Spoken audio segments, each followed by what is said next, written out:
اعوذ باللہ السمیع العلیم من الشیطان الرجیم من ہمزہ ونفخہ ونفثہ۔ بسم اللہ۔ سورہ بقرہ کی آیت نمبر 238 کی تفسیر چل رہی ہے۔ نماز کے آداب اور ارکان سے غافل رہنے والے در حقیقت نمازی ہی نہیں ہیں۔ اللہ تبارک و تعالیٰ فرماتا ہے سورہ ارأیت الذی کی آیت نمبر 4 سے لے کر 7 تک کے ایسے نمازیوں کے لیے دوزخ ہے جو اپنی نمازوں سے غافل رہتے ہیں، جو ریاکاری کرتے ہیں اور جو برتنے کی چیز عاریتاً دینے سے انکار کرتے ہیں۔ نمازوں کو ضائع کرنے والے دوزخی ہیں۔ اللہ تبارک و تعالیٰ فرماتا ہے سورہ مریم کی آیت نمبر 59 میں، ان نیک لوگوں کے بعد ایسے ناخلق پیدا ہوئے جنہوں نے نمازوں کو ضائع کر دیا اور اپنی خواہشات کی پیروی کرنے لگے، ایسے لوگ عنقریب دوزخ میں داخل ہوں گے۔ تمام نمازوں کی محافظت کا حکم دینے کے ساتھ اللہ تبارک و تعالیٰ نے بیچ والی نماز یعنی نماز عصر کی محافظت کا خاص طور پر حکم دیا۔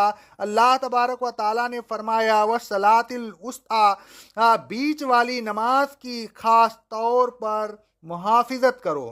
حضرت علی رضی اللہ تعالیٰ عنہ فرماتے ہیں، صحیح بخاری کی حدیث ہے، جب جنگ احزاب ہوئی تو ایک دن رسول اللہ صلی اللہ علیہ وسلم نے فرمایا، اللہ ان کافروں کے گھروں اور قبروں کو آگ سے بھر دے، انہوں نے ہمیں بیچ والی نماز سے روک دیا یہاں تک کہ سورج غروب ہو گیا۔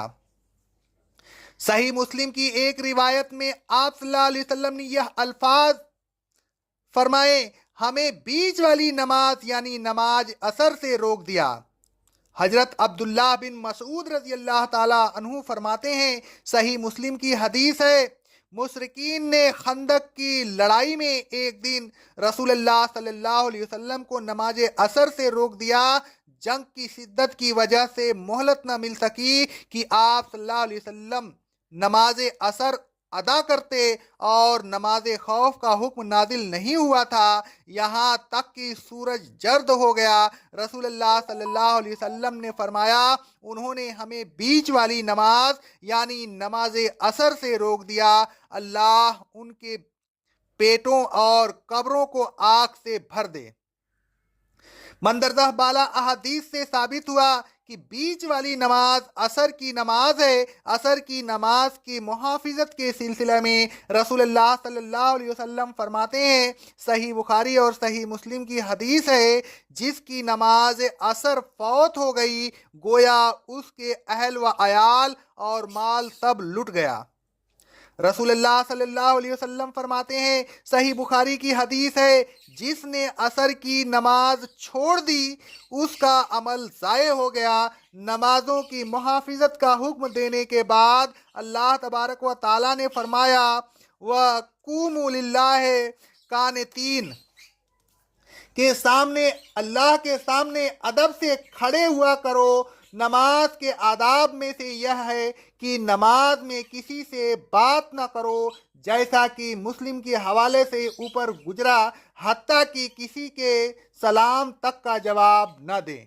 حضرت عبداللہ بن مسعود رضی اللہ تعالیٰ عنہ فرماتے ہیں، صحیح بخاری کی حدیث ہے، رسول اللہ صلی اللہ علیہ وسلم نماز پڑھتے ہوتے، میں آپ کو سلام کرتا، آپ میرے سلام کا جواب دیا کرتے تھے، پھر جب ہم حبشہ سے واپس آئے میں نے آپ کو سلام کیا، آپ نے سلام کا جواب نہیں دیا اور فرمایا بے شک نماز میں سفل ہوتا ہے، یعنی نماز اللہ تبارک و تعالیٰ کی طرف مشغول ہوتا ہے۔ البتہ نماز میں ہاتھ کے اشارے سے سلام کا جواب دینا سنت ہے۔ حضرت ابن عمر رضی اللہ تعالیٰ عنہ کہتے ہیں، روایت ترمذی کی حدیث ہے، سند صحیح سے، میں نے بلال رضی اللہ تعالیٰ عنہ سے پوچھا کہ رسول اللہ صلی اللہ علیہ وسلم کو جب نماز میں سلام کیا جاتا تو آپ کس طرح جواب دیتے تھے؟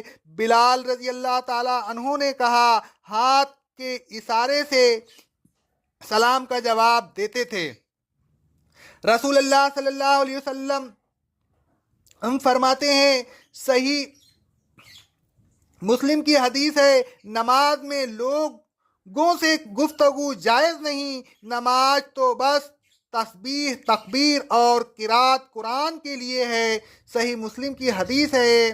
اقول قولی ھذا استغفر اللہ استغفر اللہ استغفر اللہ۔